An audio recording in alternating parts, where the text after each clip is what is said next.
Welcome to EML Micro, where we bring you bite-sized PL. In this video, we will explore securing your synchronous meetings in Google Meet. We begin with a reminder that it is important to establish and review expectations around digital citizenship, routines, and norms of collaboration for your online spaces, including your synchronous meetings. You should also communicate a backup plan in the case of technical difficulties experienced by you or your students. For example, how are students expected to reach out to you or another educator if they are having trouble getting into the meeting? If you, as the instructor, are disconnected from the call, should students hang up and wait for further instructions in the stream or activity feed? Where can students locate backup activities in such a case? These details may look different for each class, but the consideration should be made before you find yourself in such a situation.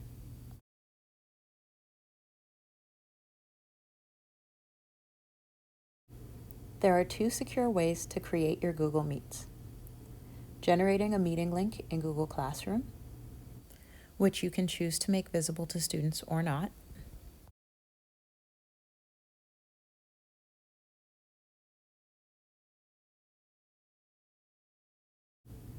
or generating a meeting nickname through meet.google.com or the Google Meet application. Other methods do not prevent students from entering a meet before an educator.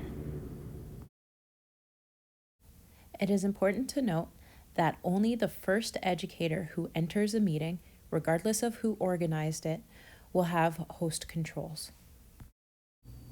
As soon as you enter your meeting, navigate to the blue badge to access the host controls. Turn off quick access, the ability to share screen, and the ability to send chat messages. While these are the most restrictive settings, it will allow you to ensure entry is controlled. You can turn back on these features as required by the learning experiences you have crafted for your students. There may be a moment between when you start the meeting and when quick access has been turned off, where students who were already in the lobby may be admitted automatically. Observe the participant list and remove any students who should not be in attendance. Once removed, a student can only re-enter by invitation or with a new meeting link.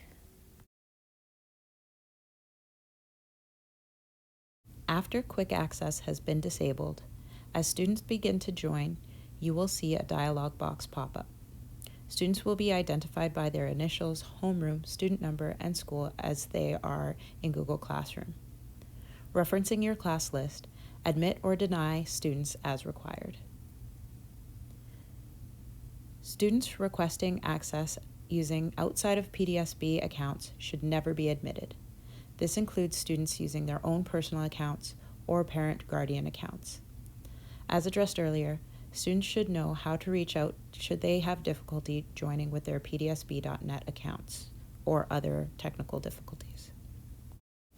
Once class is complete, it is important to end the meeting safely to prevent students from being able to re-enter. Ask students to hang up from the meeting. Double-check the participant list to be sure you are the last one in the meeting. Should that not be the case, confirm the student doesn't require assistance and remove them if necessary. Once you are the only one left in the room, you may hang up. Shortly after you end the call, the specific meeting link will expire.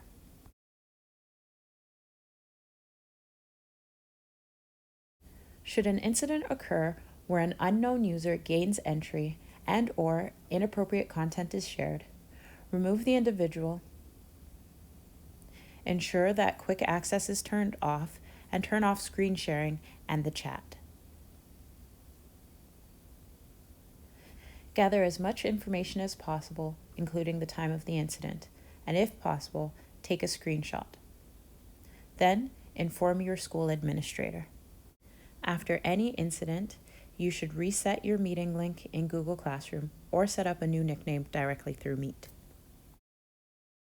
Click Settings, scroll down to your Meet link, click on the chevron, and click Reset.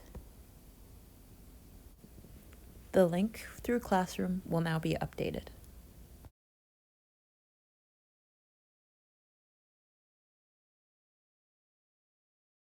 For added security, turn off the visibility of your meeting link and do not provide a nickname to students. In the settings, turn off Visible to Student underneath your meeting link. Then save. Start your meeting as you normally would. Then, copy the meeting link from the dialog box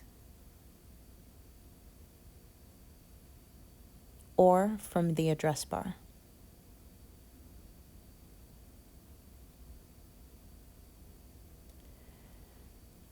Turn off the host controls. Then, post the meeting link to your class.